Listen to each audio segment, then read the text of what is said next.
কালি একো নহয়, কালি school college normal থাকিব, কিন্তু পৰহি যিহেতু জুবিনৰ সমাধি হ'ব, সিদিনাখন আমি চৰকাৰে এটা সিদ্ধান্ত ল'ম। কালিতো নৰ্মেল, কালি একো নাথাকে। পৰহি যিহেতু অন্তিম যাত্ৰা হ'ব, অন্তিম যাত্ৰাত মই যোগ দিব কাকো অনুৰোধ নকৰোঁ, কিন্তু অন্ততঃ টেলিভিশ্যনত যাতে চাব পাৰে, সেইকাৰণে আমি ৰাজ্যিক কৰ্মচাৰী স্কুল কলেজৰ ক্ষেত্ৰত পৰহি দিনাখন আমি নিশ্চিতভাৱে সুবিধা এটা কৰি দিম।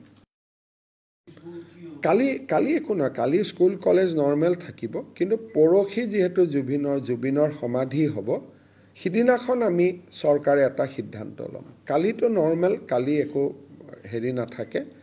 পৰহি যিহেতু অন্তিম যাত্ৰা হ'ব, অন্তিম যাত্ৰাত মই যোগ দিব কাকো অনুৰোধ নকৰোঁ, কিন্তু অন্ততঃ টেলিভিশ্যনত যাতে চাব পাৰে, সেইকাৰণে আমি ৰাজ্যিক কৰ্মচাৰী স্কুল কলেজৰ ক্ষেত্ৰত পৰহি দিনাখন আমি নিশ্চিতভাৱে সুবিধা এটা কৰি দিম।